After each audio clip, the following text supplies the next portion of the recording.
To close out 2023, I want to say a very fond farewell to Vick Audio.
Hey everyone, I'm Jack Fossett. Welcome to the channel and a very happy new year to all of you. It is the last day of 2023, heading into 2024, and it seemed the appropriate time to share this video with all of you. The announcement has been made. Vick Audio, the wonderful boutique pedal company from Arizona, are closing up shop. They are going to be all done. Now, Vick Audio is a very special company to me. And I'll give you the little story here. But in 2013, I was part of Guitar Center Blues Masters. This was one of Guitar Center's, basically like American Idols, but for blues guitar. Now, this was the first time they did it online as opposed to the store things, and it was judged by Joe Bonamassa. And I was one of the top 10 finalists. I got to go out to Los Angeles and play with Joe, and unfortunately, the finals didn't go so well for me. I was tired, I was nervous, I had a gear malfunction on stage, and I just kind of clammed up and felt like I really didn't play my best. And when I went home, it was actually pretty heartbreaking. It was pretty depressing, if I'm being totally honest, because, you know, as many of you know, music's hard. It's hard to get a leg up in music. It's hard to get any kind of good opportunity in music. And then when you get an opportunity and you feel like you blew it, I kind of went to a dark place right there, and I was trying to figure out, like, do I even belong in music? Was that it? Am I done? And, you know, this is something that I've really lived for a long time, so it was, there were some hard questions needing to be asked there. Well, right around this time was when Vick Audio started. It was also around the time when Reverb.com was taking off as a platform to buy and sell used gear, and also they had quite a bit of handmade gear, at least at the start. I don't know if they still do. But I stumbled upon Vick Audio pedals, and I saw that they were relatively inexpensive. They looked really cool. They had some cool Pink Floyd graphics on, you know, some fuzz pedals and things. I thought, oh, that looks really interesting. It was cheap. So then I was very surprised to find out that they were made in the United States. Did a little digging, but there were no reviews of them. It's just a couple of basically, you know, cheap reviews that were done off of webcam.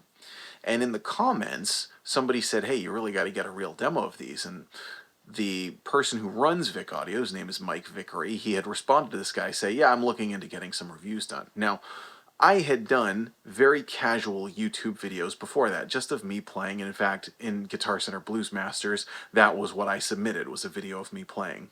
So I sent him an email. I told him about the Blues Masters thing. I said, hey, look, I've done a bunch of YouTube videos. I would love to put together a video for you. Now, this would have been in November, December of 2013, so 10 years ago. And he said, well, you know, we're coming up on the Christmas rush. I'll get back to you after the holidays. So I, of course, thought, well, that's the end of it. All right, I'm not going to hear back from him.